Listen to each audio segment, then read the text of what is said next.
Hello everybody. My name is Mike.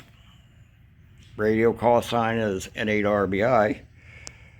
I currently live here in Collins, Ohio, which is about 4 miles east of Norwalk, or 4 miles west of Wakeman. So I'm between two little towns here, and Norwalk being the major one.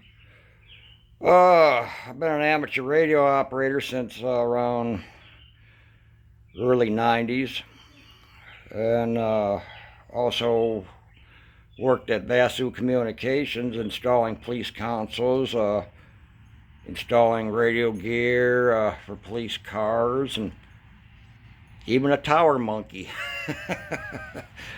Did some tower climbing in my time, so I did a little bit of everything with Vasu Communications. Also, on and off, also worked for D&S Cycle and ended up being a co-owner with that. And I did a lot of vintage motorcycle repairs because nobody nowadays even knows how to work on them anymore, and I do. So that was located right around Elyria and South Amherst years ago. It's since retired out, been shut down though, and everybody got out of it though. But anyway, I'm sitting back here in my shop here, out back behind the house. I sometimes refer this as the old Haney place, though, from the 1960s Green Acres. And the house here was built in 1840, so house has been there for a while, and believe me, it's 1840s because there's square nails and a lot of them timbers and stuff there. But anyway, let you know, also part of our radio network, though, known as the Great Liberty Net, and it's been on the air since 1974, and what it's all about is First Amendment free speech to current happenings, whether it's U.S. government, state, and local. We cover topics on that and current events. And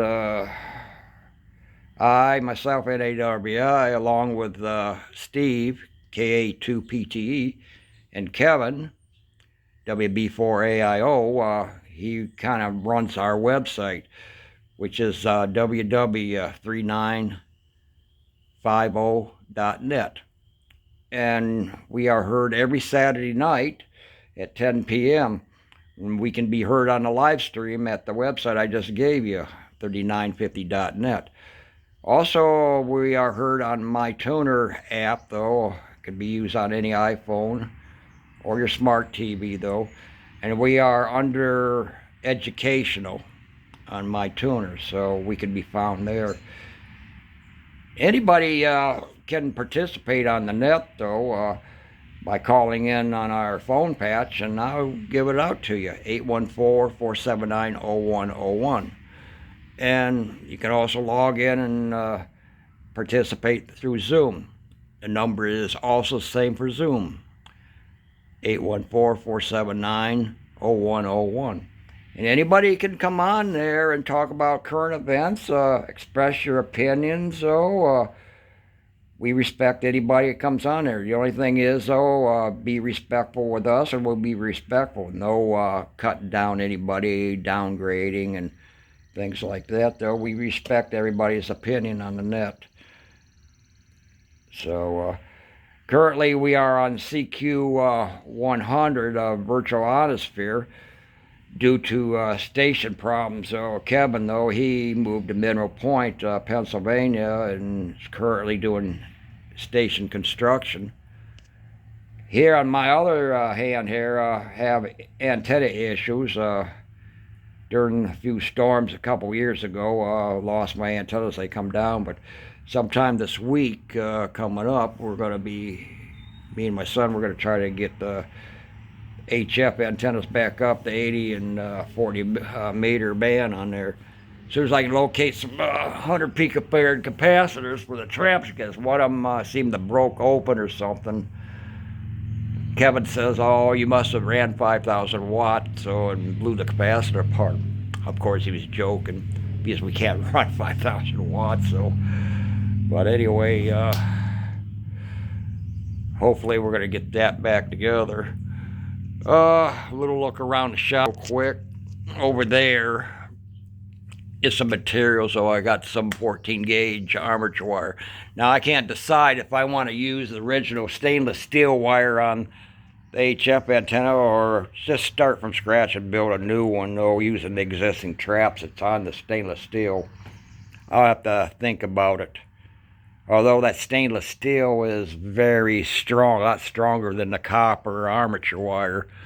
In fact, it was a 100-pound test trout line that my grandpa had, though, for trout fishing up in northern Ontario in the deep lakes up there. So, take a look around here. Drill press. It's an old World War II Delta Milwaukee that was salvaged, though, from one of my places in the early 80s, though, where I worked. They threw it out, and I said, hey, don't throw it out. I'll take it home, and I restored it. Works like a charm. Boy, that's a bad habit. Leaving the chuck key in the chuck like that, turn it on, and it'll spit out and hit me. Runs real nice. This thing over here is another one I acquired somewhere. Does have a few bugs right now. The starter capacitor needs to be replaced. Doesn't like to start. Down here, got my welding stuff. Got a big welder there. Cutting torches. And over there is my Cub Lowboy, which I do most of the cutting on the lawn here. I got quite a bit of grass, so around the other side of the lot here. It sometimes thinks it's a Hoyt Clagwell, if you recall, on Green Acres. Mr. Douglas is always having trouble with his tractor, falling apart and things, but at least this old girl, at least my wheels don't fall off. It is powered by a International C60 4-cylinder motor, which produces about 20 horsepower or so, and burns a little oil. And as far as I know, it's never been rebuilt. Its current history, though, if you look at the hitch on the front, it used to be a lawnmower that they use at Lake County Airport here in Ohio, though, and they also use it for towing planes in and out of hangars, so that's kind of a neat deal there, too. Here, this was a basket case at one time, too. I acquired this some years ago. It's an 87 Kawasaki KSF 250 Mojave, so pretty much my son confiscated it away from me, as long as this big monster back here that I built. This thing, I built this thing, believe it or not. Over here, if you notice, on the side cover, it says XS11. What's that all about? Well, this was formerly a street bike. And I acquired this someplace years ago. That was 2005. I started building this thing. But this motor is an XS 1100cc motor. It produces 100 horsepower. And on a street bike, it's capable of speeds of 131 miles an hour. I've had this thing at 100 one time, and I'll tell you what, it will scare the daylights out of you. Round behind it, the rear suspension and everything, I fabricated that differential back there to the original shaft drive to the single wheel and extended out the two. Front end, same thing. I fabricated the upper and lower control arms. You may be able to see up in there. There's a lower control arm, and maybe you can see that. I can see a little bit of it there. Yeah, I can see it. But anyway, the body came off of some kind of Suzuki. My son told me what it was, but I don't remember the exact model it came off, but it does have a Suzuki body on it. But anyway, acquired this from my mother. It quit running years ago. We were over at her house doing some yard work. And she says, "You want to take that tractor out of here?" I says, "Yeah, I'll do it." I brought it back here. It was about, maybe a week ago. Took the motor apart, the head off of it, and found out it had a blown head gasket. So this is all that's wrong with it. I just go get a head gasket. And it costed me a grand total of $17.80. Put it back together. Charged the battery it was in it though originally. It charged right back up and it's still holding the charge. Unbelievable. It's sat there near dead all the time for many years and it came right back to life. And that runs real good. Be a pleasure getting under the trees in places where I can't get with the big one. The big one though, if I don't watch it, I'll get myself knocked unconscious by low tree limbs. So that's about the way that goes. Hey, there's Charmin. I saw Caesar around here somewhere. Hey, Caesar, you around? Probably went back to the house. But anyway, this is about it around here in my shop back here. We do have a log splitter. We do burn wood in the house, so in the winter. Cuts the propane bills down.